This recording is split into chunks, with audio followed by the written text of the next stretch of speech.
All right, I'm gonna break this problem down for you so that you're able to do one of these all on your own. Point P, well, that's right there on this circle, has an X value that we don't know, but they gave us a Y value and nothing is nice about it. Negative square root of 24 divided by 5, that's just a bunch of nastiness. We'll try and clean that up. Lies on a unit circle, boom, right there's your important piece of information. What do we know about unit circles? That's what we need to think about. Well, we know a unit circle has a radius of 1, right? So from the center of the circle to an edge of the circle, that distance is 1. So what I can do is I can go right here like this to the center of my circle.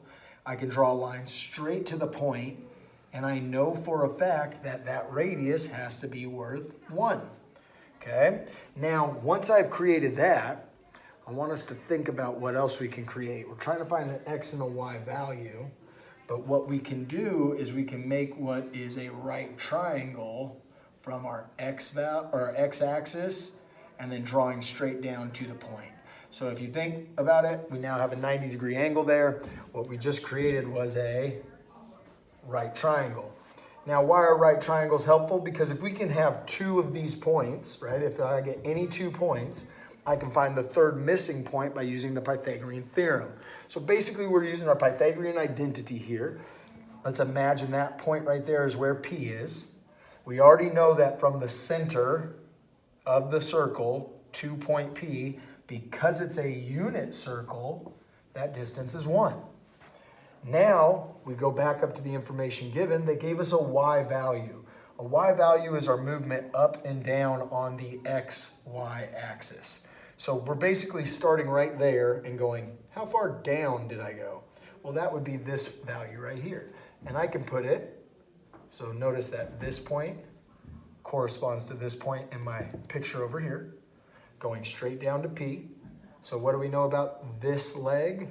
It's got to be negative square root of 24 over 5. Cool, we've got a value for this side, a value for this side.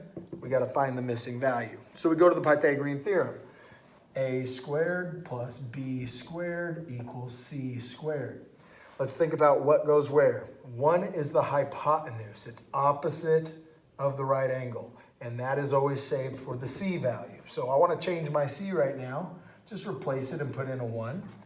Now I could choose A or B for this leg. Doesn't matter if I go with A or B. I'm just going to plug it in for A for right now. So let's say negative square root of 24 over 5. And I need to take all of that and I need to square it. Okay? We'll talk about how to do this in just a second. Plus B squared. And now it's time for us to work this problem down so we can just get B equals a number. All right, well, what am I going to do? If I'm going to take the square root of 24 over 5 and square it, that exponent of 2 has to go to the top of the fraction and to the bottom of the fraction. That's one of our old exponent rules from algebra. Also, one more thing for us to think about. If I've got a negative value here, negative squared, well, a negative times a negative is going to make a positive. So we're going to get a positive result right here. One thing we know about the square roots and exponents of 2, if you are squaring something, that is the inverse of square rooting it. So these will actually just cancel each other out. So because I've got the square root symbol and the exponent of 2, I can just eliminate the square root symbol.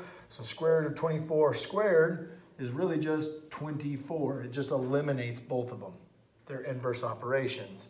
But if that 2 goes down to my 5, I got to think about this as 5 squared. So I'm just going to change 5 squared to 5 times 5, which is 25.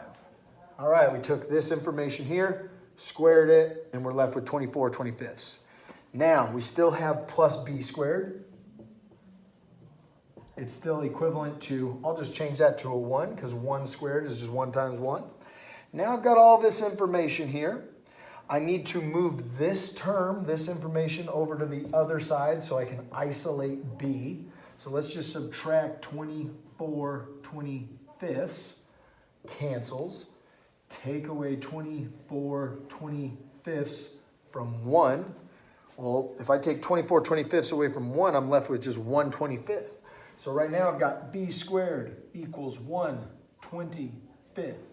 Okay, b squared is not isolated quite yet. I got to get rid of that exponent of 2. Well, let's go back up to this idea where they eliminated each other. If I want to get rid of the exponent of 2, all I'm going to have to do is square root it. Now they're gone. But if I go and do it to the left, I also got to do it to the right. So I need to take the square root of 1/25. Okay, square root of 1/25. What would that be? Well, the square root attaches to the top and to the bottom. So what we're looking at now is b is all by itself. It is equal to the square root of 1 over the square root of 25. This symbol over all of the fraction can just go both to the numerator and the denominator. Let's simplify both. What's the square root of 1? Well, that's just 1. But what's the square root of 25? That's 5. But keep in mind, we're taking the square root of this. So our answer can be both positive or negative. So our final answer needs to be b is equal to positive or negative 1/5. Only one of those answers is correct. Is it the positive 1/5 or is it the negative 1/5? Well, let's go back to our picture from the start. P is right here. And if this point is the origin, 0, 0, we're trying to find how far over we are right there. If that's the center, and that's where I'm trying to figure out for x, would I go with the positive 1/5 or should I go with the negative 1/5? What do you think? We're going left. This is where all my negative values are. So should I even include the plus? No way, Jose. That's got to go. Final answer. How far over are we for our x and y value? X would have to be negative 1/5. So I would get my final answer right up here. I would say, all right, negative 1/5, comma, negative square root of 24 over 5. This is where you will find point P. All right, hopefully that makes sense. Just to break it down one more time, you're given a point, one missing value.